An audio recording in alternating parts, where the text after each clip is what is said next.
ரயில் news viewers வணக்கம். எல்லாம் நல்ல செய்தி தான்.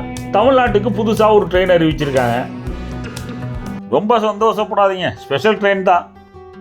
சம்மரில் ராமேஸ்வரம் போகிறதுக்கு நிறைய பேர் திட்டம் வச்சுருக்காங்கிற விஷயம் ரயில்வேக்கு தெரிஞ்சு போச்சு. அதுதான் மேட்ரு. விழுப்புரத்துலேருந்து ராமேஸ்வரத்துக்கு ஸ்பெஷல் ட்ரெயின் அறிவிச்சிட்டாங்க. வீக்லி ட்ரெயினாக அறிவிச்சிருக்காங்க. வாரத்தில் 3 நாள் ஓடுற மாதிரி. சனி ஞாயிறு திங்கட்கிழமை ஓடும். இது பகல் நேர ட்ரெயின். தமிழ்நாட்டுக்குள்ளே ஓட போகிற ட்ரெயின். 16 பெட்டிகள் போட்டு இயக்க போகிறாங்க. அதில் 14 பெட்டிகள் சேர் காரு. ஏசி சேர் கார் பெட்டிகள் இல்லை. 2 எஸ்எல்ஆர்டி பெட்டிகள், முன்னாடி ஒன்று பின்னாடி ஒன்று. கார்டு பெட்டியோடு சேர்ந்து லேடிஸ் கோச் வரும்ல, அந்த பெட்டிகள் தான். இந்த ட்ரெயின் கால் லைன் வழியாக போகிற ட்ரெயின். விழுப்புரம் விட்டால் திருச்சியில் நிற்கும். அடுத்தது திண்டுக்கல், மதுரை, ராமேஸ்வரம். வேறு எங்கேயும் நிற்காது. இந்த வண்டிக்கு விருத்தாச்சலத்தில் ஸ்டாப்பிங் கொடுத்துருக்கலாம், ஏன் கொடுக்கலன்னு தெரியல. சனி ஞாயிறு திங்களில் ராமேஸ்வரம் போகிறவங்க ஜாஸ்தியாக இருப்பாங்க அப்படின்னு எதிர்பார்த்து இந்த ட்ரெயினை விட்றாங்க. ஏப்ரல் 19ஆம் தேதியிலேருந்து மே மாதம் எண்டு வரைக்கும் இந்த ட்ரெயின் ஓடும்.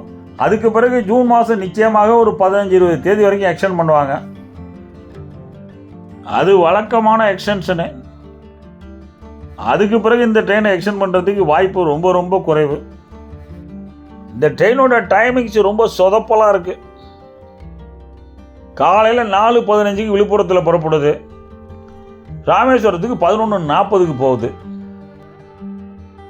ராமேஸ்வரத்தில் மதியம் 1:45க்கு புறப்பட்டு நைட்டு 8:45க்கு விழுப்புரம் வருது. இந்த ட்ரெயினில் போய் ராமேஸ்வரத்தை பார்த்துட்டு இதே ட்ரெயினில் திரும்பி வர முடியாது. இந்த ட்ரெயினை கால் லைனில் ரன் பண்ணுறதுக்கு பதிலாக மெயில் லைன்லையாவது பிரான்ச் லைன்லையாவது ரன் பண்ணியிருந்தால் நல்ல கூட்டம் இருக்கும். கால் லைன்லேயும் விருத்தாச்சலம் ஸ்டாப்பிங் கொடுக்கல. திருச்சியில் இருக்கவங்க ஏன் மதுரை சுற்றி ராமேஸ்வரம் போகிறாங்க? அதுவும் 11:45க்கு ராமேஸ்வரம் போய் சேரும். அது சரியாக இருக்காதுன்னு யாரும் போக மாட்டாங்க. ராமேஸ்வரம் போகிறவங்களும் தனுஷ்கோடி அங்கே எங்கேன்னு சுற்றி விட்டு மதியானம் 4 மணிக்கு மேலே ட்ரெயின் பிடிக்க தான் யோசிப்பாங்க. இந்த ட்ரெயின் 1:45க்கு அங்கேருந்து கிளம்பிடும். வேறு ட்ரெயினில் வந்தவங்க கூட இந்த ட்ரெயினை சூஸ் பண்ணுறது சிரமம்தான். இந்த ட்ரெயின் திருச்சியிலேருந்து மதுரை போகிறதுக்கு ரொம்ப சௌரியமான ட்ரெயின். காலையில் 6:40க்கு திருச்சியில் ஏறினா 9:10க்கு மதுரைக்கு போயிடும். ராமேஸ்வரம் போகிறவங்க காலையில் 5 மணிலேருந்து 7 மணிக்குள்ளே ராமேஸ்வரத்தில் இருக்கணும்னு நினைப்பாங்க. பாம்பன் பாலத்தை வேடிக்கை பார்க்குறதுக்கு நல்ல சௌரியமான ட்ரெயின். இதான் அந்த ட்ரெயினோட டைமிங்ஸு. பார்த்துங்க, சௌரியமாக இருந்தால் அதில் ஏறி போங்க. ராமேஸ்வரத்துக்கு ஸ்பெஷல் ட்ரெயினை விட்டு கணக்கு காமிச்சாச்சு. அவ்வளோதான் மேட்ரு, விடுங்க. இன்னும் 2 ஸ்பெஷல் ட்ரெயின் ராமேஸ்வரத்துக்கு வருதான். அது வேறு ரயில்வேலேருந்து வருது. அடுத்த வீடியோவில் பார்ப்போம். இந்த வீடியோ பிடிச்சா லைக் பண்ணுங்கள், மறந்துடாமல் சப்ஸ்கிரைப் பண்ணுங்கள், ஷேர் பண்ணுங்கள். வணக்கம்.